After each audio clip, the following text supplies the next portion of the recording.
Yes बेटा, 7th class first lesson हम complete कर चुके हैं अपना इंग्लिश रीडर का।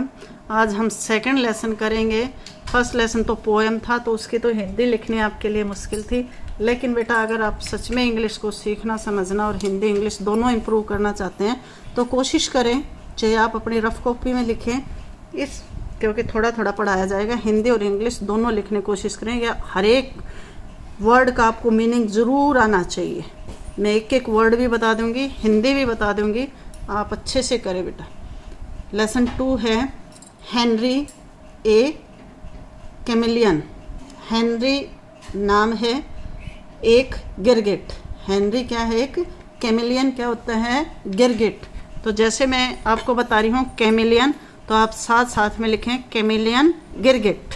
अलग से वर्ड मीनिंग मैं आपको नहीं लिखवाऊंगी, आप यही लिखेंगे, पीछे के लिखेंगे, बीच के सारे वर्ड मीनिंग आप साथ साथ अपनी पेंसिल से लिख लें या कैसे भी लिख लें। तो हेनरी एक गिरगिट। गेट गोइंग, अगर आप लिखना चाहते हैं तो आपको मैं एक एक लाइन की बताती हूँ, उस तरह से लिख सकते हैं। डू यू हैव पेट्स और do you like to have ones? Do you have pets? Pets बोलते हैं पालतू।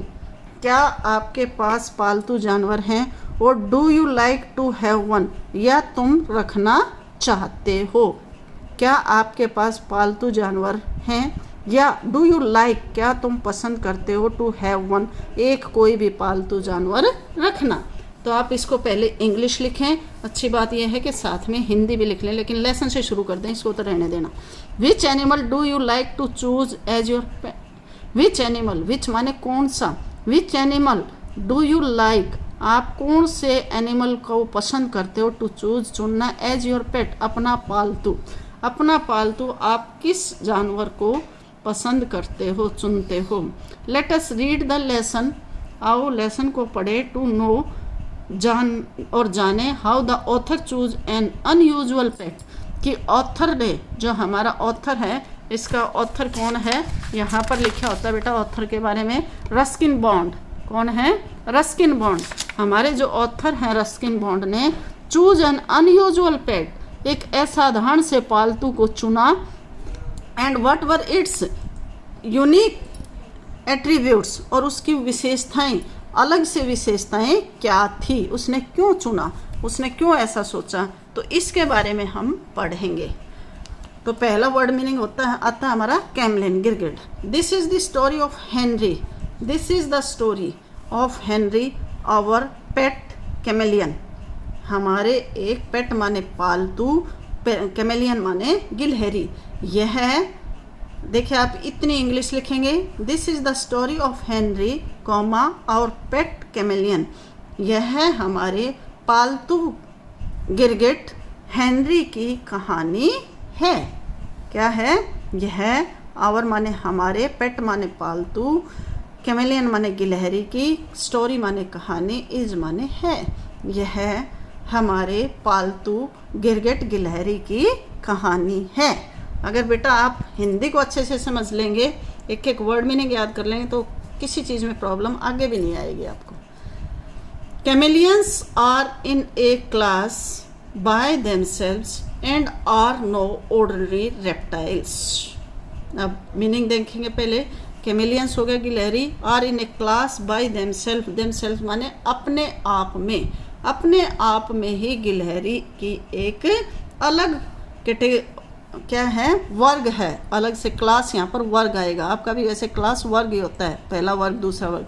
तो गिलहरी की अपने आप में ही, देम सेल्फ माने अपने आप में ही या खुद में ही एक अलग से वर्ग है। And are no ordinary reptiles, ordinary होता है सामान्य, क्या होता है? ऑर्डिनरी सामान्य। अगला वर्ड मीनिंग आपका ये आ जाएगा। रेप्टाइल्स क्या होता है? सरीसृप वर्ग। दो कई तरह के प्राणी होते हैं, तो रेप्टाइल्स कौन से बोलते हैं? सरीसृप वर्ग है ये।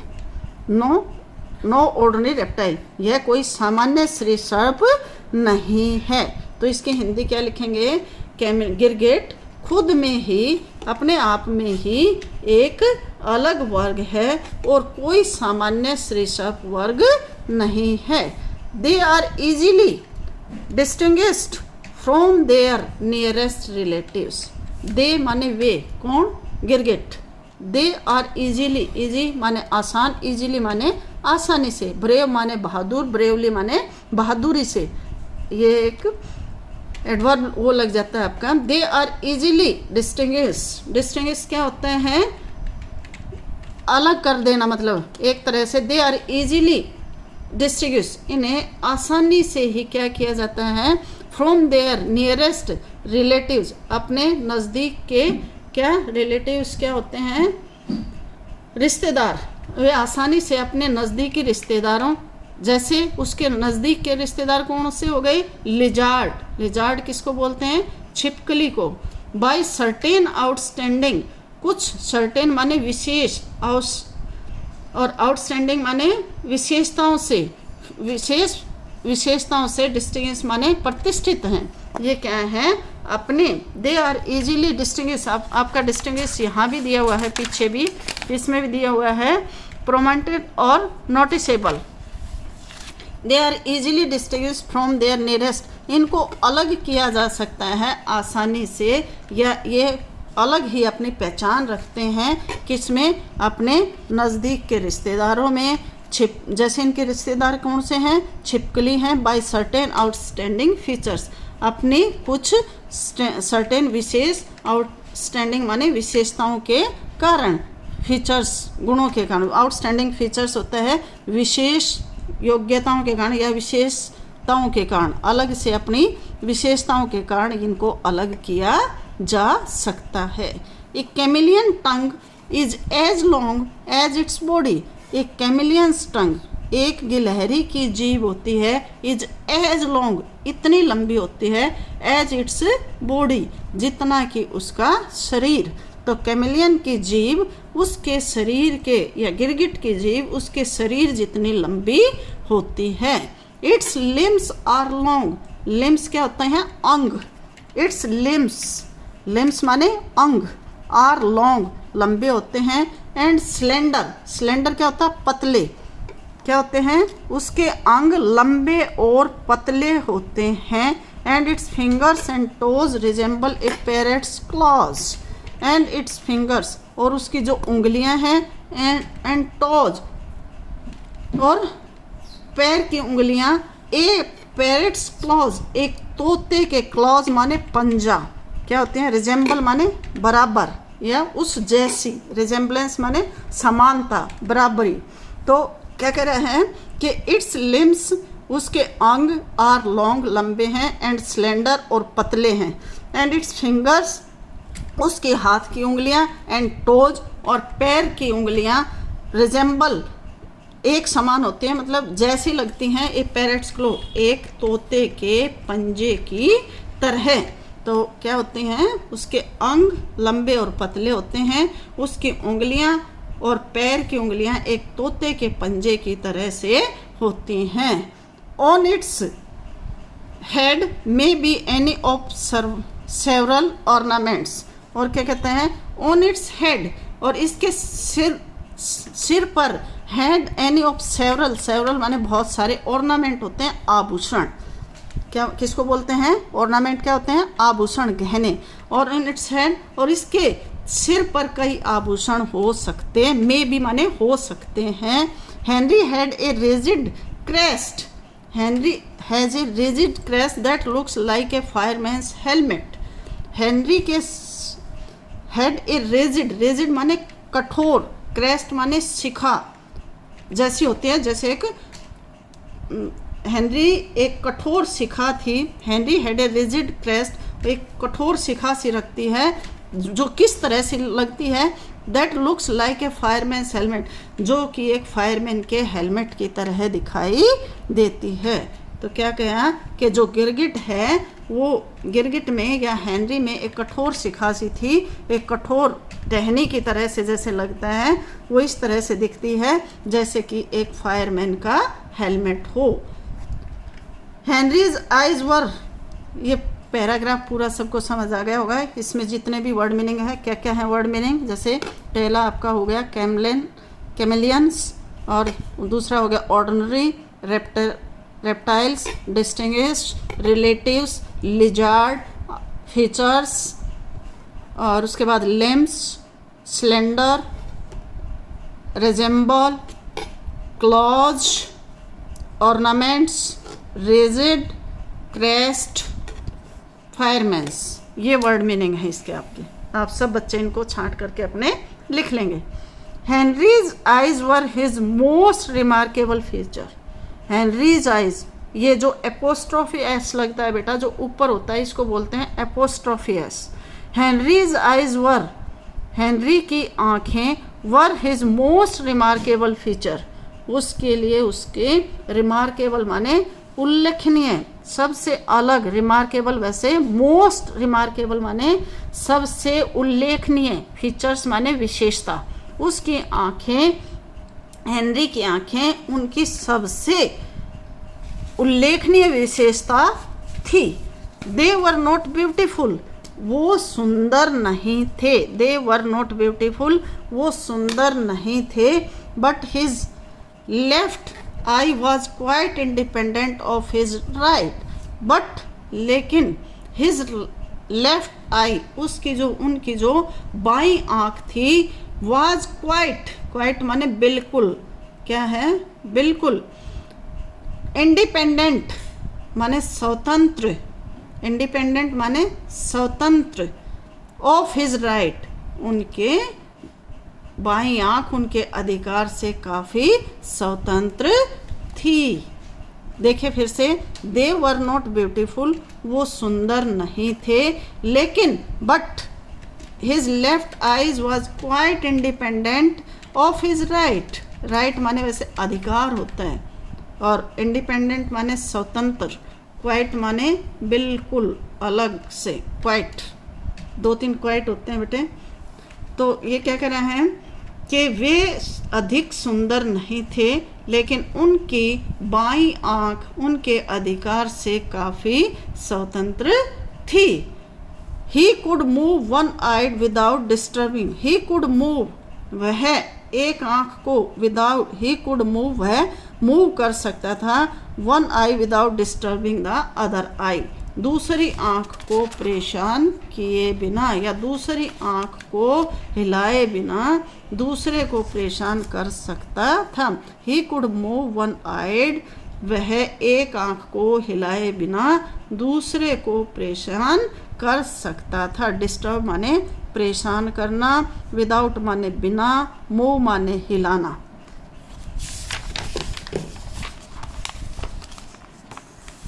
ईच आई बॉल, ईच माने प्रत्येक, आई बॉल किसको बोलते हैं बेटा, आंख के अंदर जो गोल गोल होता, आई बॉल, नेत्र गोलक बोलते हैं वैसे उसको।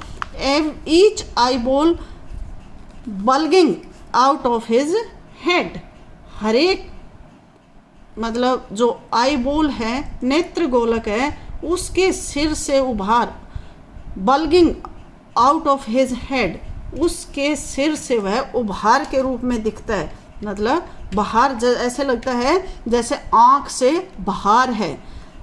वोव्ड साइड टू साइड, और क्या करता है, side to side, backward and forward, वह दाएं से बाएं, ऊपर से नीचे, मतलब साइड टू साइड, आगे से पीछे और ऊपर से नीचे की तरफ लहराता हुआ दिखाई देता है।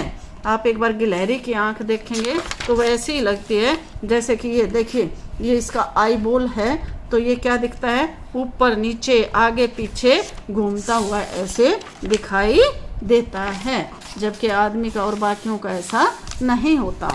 तो इसके में वर्ड मीनिंग आप देखेंगे यहाँ से, ईच आई बॉल, प्रत्येक नेत्र गोलक, आई बॉल किसको, bulging out of his, and bulging माने उभार लिया हुआ, उसके शरीर से बाहर निकलता हुआ, बल्गिंग बाहर निकलता हुआ। वोव्ड साइड टू, वोव्ड माने घूमता हुआ, साइड टू साइड माने आगे, साइड टू साइड माने इधर से उधर, बैकवर्ड माने पीछे, एंड फॉरवर्ड माने आगे।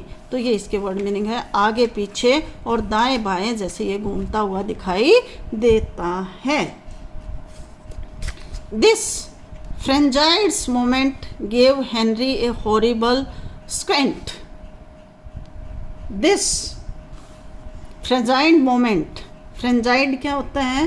उन्मादी, उन्माद वाला, आंदोलन, मोमेंट माने आंदोलन। गेव हेनरी, हेनरी को एक हॉरिबल माने भयानक, और स्क्विंट, स्क्विंट वैसे होता है मतलब बहुत ही विद्रुप वाला, मतलब विद्रुप अच्छा नहीं होता, जो यहाँ पर आपका स्क्विंट दिया हुआ है। Expression in which the eyes are partly close, कभी ये लगता है कि बंद है, कभी खुली हुई है, इस तरह से एक भयानक सा रूप, एक भयानक सा रूप, हॉरिबल स्क्विंट बोलते हैं, एक भयानक सा रूप हम उसने देखा। किसने देखा? कवि ने देखा। उसके फ्रेंजाइड किसको बोलते हैं? उन्मादी, मस्त, उन्मादी मतलब फ्रेंजाइड, मस्त मोमेंट, आंदोलन। इस मस्त आंदोलन से हेनरी को क्या हुआ कि एक भयानक सा दृश्य, स्क्विंट आप दृश्य लिख सकते हो यहाँ पर, दिखाई दिया। And one look into Henry's frightful gaze, and one look, और एक नज़र में ही, one look into Henry's frightful, frightful किसको बोलते हैं बेटा? गेज, गेज माने वैसे टकटकी लगा करके किसी को देखना, घूरना। Frightful was often and to scare people into believing that chameleon are dangerous and poisonous reptiles. And one look into Henry's frightful gaze, Henry के इस तरह से भयानक तरीके से घूरते हुए देखना, was often enough to scare people into believing, लोग मुश्किल से, स्केयर माने मुश्किल से ही, पीपल बिलीव विश्वास कर सकते थे, दैट कैमलिन्स आर डेंजरस, कि जो कैमलिन है वो डेंजरस खतरनाक हैं, और पॉइजनस माने जहरीले, रेप्टाइल्स माने सरीसृप हैं। जिस तरह से ये क्या कह रहे हैं कि हेनरी ने जब आनंददायक टकटकी में एक नज़र अक्सर लोगों को यह विश्वास करने के लिए पर्याप्त था कि हेनरी गिरगिट खतरनाक और जहरीले, मतलब जैसे उसने देखा, कैसे देखा? अपने आई बॉल्स में से आगे पीछे ऊपर नीचे, तो उस मोमेंट से हेनरी को क्या हो गया? वो भी एक उसने देखा कि ये तो इसका एक मस्त वाला और भयानक वाला दृश्य है। ये दृश्य क्या था? अलग ही था। और उसका जब एक नज़र में हेनरी के ने जब बड़े मज़े से उसके को टकटकी में एक नज़र से देखा, तो enough to scare people into believe, लोग मुश्किल से इस बात पर विश्वास करें, मतलब जो उसका देखने का तरीका था, कहना क्या चाह रहा है कि जो गिरगिट का देखने का तरीका था उसको देखते हुए लोग मुश्किल से विश्वास करें कि जो कैमलिन है वो खतरनाक और जहरीले सरीसृप हैं। तो ये इस चीज़ के बारे में बता रहा है बेटा कि कोई भी विश्वास नहीं कर सकता, वो इतने आराम से देखते हैं आगे पीछे कि ये इतने जहरीले भी जीव हैं। तो इसके वर्ड मीनिंग आप अंडरलाइन करेंगे। रिमार्केबल, रिमार्केबल क्या होता है? उल्लेखनीय, फीचर्स विशेषताएं। बट हिज क्वाइट, बिल्कुल, इंडिपेंडेंट स्वतंत्र, राइट अधिकार, डिस्टर्बिंग किसी को तंग ना करना, डिस्टर्ब ना करना, आईबॉल नेत्रगोलक, बल्गिंग, बल्गिंग माने उभरे हुए, वॉबिंग घुमाते हुए, साइड टू साइड, बैकवर्ड पीछे, फॉरवर्ड आगे, फ्रेंज्ड मोमेंट उसके उन्मादी, मोमेंट माने आंदोलन, गेव हेनरी ए टेरिबल भयानक, स्क्विंट दृश्य, and look one into the Henrys frightful gauge, frightful माने डराने वाला, गेज माने अंदाज से, ऑफन माने प्राय, एनफ माने काफ़ी, स्केयर पीपल कम ही लोग, इनटू बिलीविंग विश्वास करना, दैट डेंजरस खतरनाक, पॉइजनस जहरीले, रेप्टाइल्स सरीसृप। ये आप 2 पैराग्राफ लिखेंगे बेटा, दोनों को लिखना है। कोई बच्चा ये ना पूछे कि कॉपी में लिखना है, नहीं लिखना है, लिखना है और इसके वर्ड मीनिंग लिखने हैं। और जिसको अच्छे से पढ़ना है वो अपनी हिंदी भी लिख सकते हैं, अपनी हिंदी को भी अच्छा कर सकते हैं। तो ये 2-2, 3-3 पैराग्राफ करके हम इसको करेंगे। इसके अंदर 15-16 आपके वर्ड मीनिंग आए हैं, आप वो लिखेंगे। ओके बेटा।